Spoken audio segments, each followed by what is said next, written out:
ধানের জেলা হিসেবে পরিচিত উত্তরের জেলা দিনাজপুর। সেখানে চলতি বোরো মৌসুমে উৎপাদিত হয়েছে 8,02,256 মেট্রিক টন চাল। এত চালের উৎপাদন, তারপরও অতীতে সব রেকর্ড ভেঙেছে এবারের চালের বাজার। এক লাফে কেজিতে বেড়েছে 10 টাকা পর্যন্ত। জেলার সবচেয়ে বড় পাইকারি চালের আড়ত বাহাদুর বাজারে বর্তমানে মিনিকেট জাতের চালের 50 কেজির বস্তা বিক্রি হচ্ছে 3,700 টাকা দরে, যা এক মাস আগে বিক্রি হয়েছে 3,200 টাকা। একইভাবে 2,550 টাকার BR-29 জাতের চাল 2,900 টাকা, 2,700 টাকার BR-28 3,200 টাকা, 2,700 টাকার সুমন স্বর্ণ 2,850 টাকায় বিক্রি হচ্ছে। সদ্য ওঠা শম্পা কাটারি 50 কেজির বস্তা বিক্রি হচ্ছে 3,400 টাকা করে, আর একই জাতের পুরাতন চাল বিক্রি হচ্ছে 3,800 টাকায়। ধান ও চালের ভরা মৌসুমে এমন ঊর্ধ্বগতির বাজারে বিরূপ মনোভাব প্রকাশ করেছেন ভোক্তারা। আমি মোটা চাল কিনতে আসছিলাম, মোটা চাল তো বাজারে পাইলাম না, দাম বেশি। তারপরে এখন সুমন স্বর্ণ আমি ঈদের আগে কিন্তু 2,600 টাকা, এখন চাচ্ছে 2,800 টাকা। মিনিকেট ছিল তোমার 3200, 3600, 3700 টাকা। মানে চাউলের দাম প্রত্যেকটাই বেশি, কোনো কম নাই বাজারে। সুমন স্বর্ণটা 2,800 টাকা বস্তা, তাইলে 2,400 টাকার চাউলের বস্তা এখন 2,800 টাকা। তো ধান যখন বেচতে যাই তখন ধানের দাম নেই। এইটা কার কারসাজি? এগুলা তো মিলালার কারসাজি।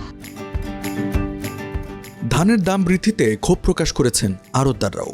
বলছেন, মিলারদের ধানের দাম বৃদ্ধির যুক্তিতে বাড়ছে চালের দাম, তবে মূল কারণ হিসেবে অবৈধ মজুতকে দায়ী করছেন তারা। মিলাররা বলে যে ধানের দাম বৃদ্ধি, পার বস্তায় তারা নাকি 200-300 টাকা বেশি দামের ধান কিনতেছে। এই জন্য তারা ধান আমাদেরকে চাউল কিনতে গেলে 200-300 টাকা পার বস্তায় ভেদে চাউলের মূল্য বৃদ্ধি করে দিয়েছে। এই জন্য আমরা খুচরা যারা বিক্রেতা, তারা আমরাও পার বস্তায় বা পার কেজিতে 2-1 টাকা করে, 5 টাকা করে, 4 টাকা করে বৃদ্ধি করে দিয়েছি। এটা কিনতে গেলে যা হয় সেটাই। আসলে তাদের কৃষক তো টাকা পাইল না, আমাদের যে যারা চাল কিনে খাচ্ছে তাদেরকে বেশি দামে চাল কিনতে হচ্ছে। এখানে যে এই সময়টা যে বস্তায় 400-500 টাকা দাম বাড়ছে, এর মূল কারণটা আমি দেখা পাচ্ছি কিছু মৌসুমী ব্যবসায়ী, যাদের নাম ঠিকানা কিন্তু সরকারের কাছে নেই, সরকার জানে না, তাদের কাছে প্রচুর পরিমাণে টাকা আছে। এই ধরনের লোকরাই কিন্তু মার্কেটটাকে ক্রাইসিস করে রাখছে। আর মিল মালিক যারা ধান স্টক রাখছে, ওনাদেরটা যুক্তিসঙ্গত, কারণ সারা বছর মিল চালাইতে হবে। আর সারা বছরই কিন্তু আমন উঠার পরও মানুষ কিন্তু 28-29 মিনিকেট খুঁজে, সুমন স্বর্ণ কিন্তু খুব বেশি একটা খুঁজে না। সুতরাং এই যে সাধারণ মানুষকে এখন যদি মিল মালিক যদি স্টক না করে, সারা বছর তো মানুষ 28-29 মিনিকেট পাবে না। একটা ভরা মৌসুম, যে সময় এই এক আবাদ দিয়ে, এই বড় আবাদ দিয়ে আমাদের গোটা বাংলাদেশে 8 থেকে 9 মাস চলে, এখন এই অবস্থা হলে শেষের দিকে কি হবে? আমি এটা মানে আমার মাথায় কোনো অবস্থা ঢুকতেছে না, দেশটা কি অবস্থা চলতেছে। বাংলাদেশ মিল মালিকদের সংগঠনের এই নেতার মতে, লাইসেন্সবিহীন অবৈধ মজুতদারদের বিরুদ্ধে অভিযান ও বাজার তদারকির অভাবে চালের বাজার নিয়ন্ত্রণহীন। যদিও খাদ্য বিভাগের কর্মকর্তা বলছেন, সবাইকে লাইসেন্সের আওতায় আনার কাজ করা হচ্ছে। মধ্যস্বত্বভোগী যে আমরা যে শব্দটা বলি, এই জায়গাটা হলো এরকম যে সরকারের লাইসেন্স ব্যতীত বিভিন্ন পেশার মানুষ এই ধান বলেন, আলু বলেন, বিভিন্ন পণ্য কিনে স্টক বিজনেসের নামে মজুতদারি করছে। যেখানে সরকার যখন এই সিজনাল যে পণ্যগুলো উঠে, এই যেমন ধানের সময় বাজারে কোনো রকম তদারকি নাই, হাট বাজারগুলোতে যে লাইসেন্সবিহীন কারা কারা ধান কিনছে, এতে দুটো ব্যাড ইম্প্যাক্ট হচ্ছে।